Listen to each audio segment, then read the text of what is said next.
My name is Adeline Spencer. I'm 25 years old, and last month, my grandmother handed me a sealed envelope that destroyed everything I believed about my family. For as long as I can remember, my parents told me I was adopted in spirit. That was their explanation for everything that never made sense. Why my brother got birthday parties while I got chores. Why he got a car while I got silence. Why he was celebrated while I was invisible. I believed them. For 25 years, I believed I wasn't really theirs. Then, on my birthday, the same day my family conveniently turned into my brother Derek's MBA graduation party, my grandmother pulled me aside, pressed an envelope into my hands, and whispered, "Don't open this at home." I sat in my car for an hour before I broke the seal. When I finally read the first line, I whispered out loud, "No way." Before I tell you what was inside, you need to understand how we got here. I grew up in a colonial-style house in suburban Connecticut.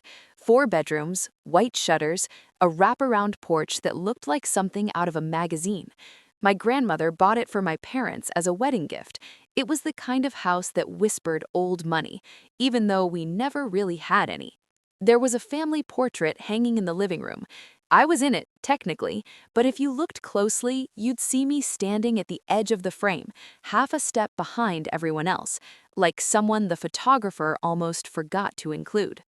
The first time I heard the phrase adopted in spirit, I was 8 years old. It was a Tuesday. I remember because my birthday had been the Saturday before. We didn't celebrate. Derek had a soccer tournament, and Dad said his game was a team commitment. My birthday, apparently, was just a day. That Tuesday, sitting at the dinner table, I asked a simple question. Why does Derek get the bigger bedroom? Dad didn't look up from his steak. Because Derek is different, Adeline. You're not like us. Not really. You're adopted in spirit. We chose to keep you, but that doesn't mean you're entitled to the same things. I didn't know what adopted in spirit meant, only that it made my chest hurt. Mom reached over and patted my hand. Your father loves you in his own way, sweetheart. I learned later that his way meant silence, chores, invisibility. And for the next 17 years, I believed I wasn't really theirs. Derek's 16th birthday came with a cherry red Jeep Wrangler, 50 guests, a DJ, a 3-tier cake from the fancy bakery downtown. My 16th birthday was a family dinner at home, a Costco sheet cake with my name misspelled because Mom was in a rush. Dad didn't make it back from work in time. I blew out the candles alone. When Derek left for college, both my parents flew out with him. They rented a U-Haul, took 3 days off work, cried at the airport. When I left for college, on scholarships because they refused to pay, Mom handed me a bus ticket. "You can manage, right?" she said. "Derek needs the car this weekend." I managed. Derek graduated debt-free. I graduated with $47,000 in student loans and 2 jobs on my resume before I turned 22. When there were chores, I did them. When decisions were made, I wasn't included. This is between blood relatives, Dad would say. I moved out the moment I graduated. A tiny studio apartment, bare walls, secondhand furniture, but it was mine. And then, one day our neighbor mentioned something casually. Your grandmother was so generous to buy that house for your parents. When I asked Mom, she waved her hand. Ancient history. The house is ours now. But something in her voice didn't sit right. Fast forward to last month.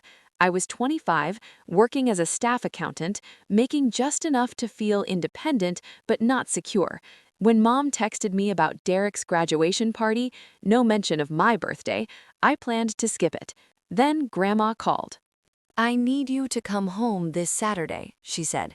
Her voice was thinner but steady. "I set something aside for you the day you were born."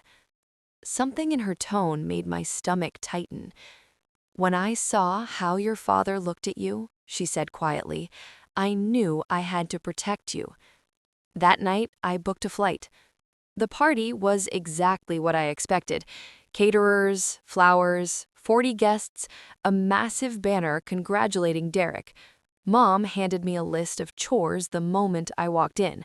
bathrooms, tables, caterers. Derek rested in his room. At 4 o'clock, Dad raised his glass. "To my son," he said proudly, "my legacy." Someone mentioned it was also my birthday. Dad laughed. "Oh, we don't really count that. She's different." Then he announced the house would be sold to fund Derek's business.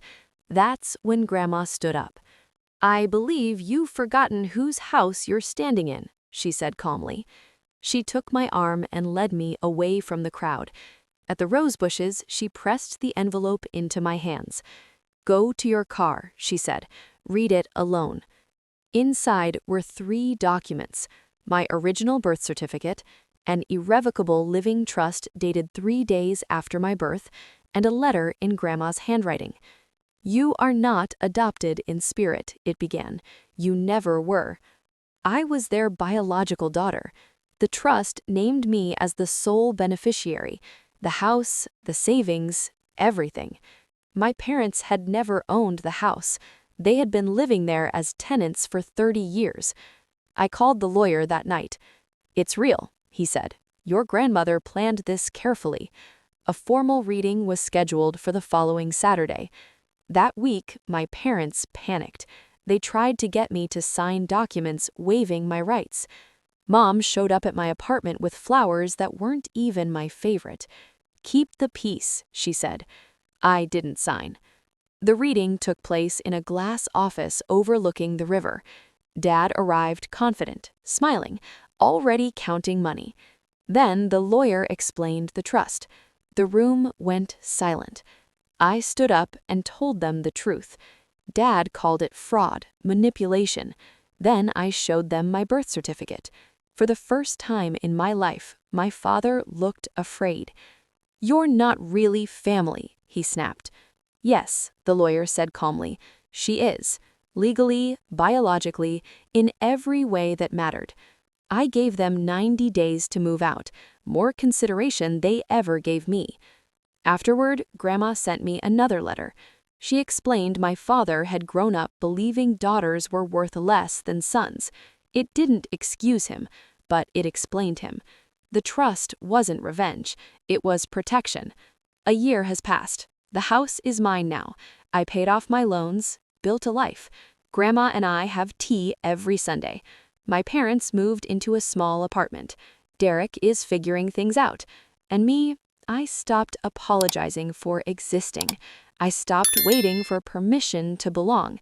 I built my own table, and I finally sat down.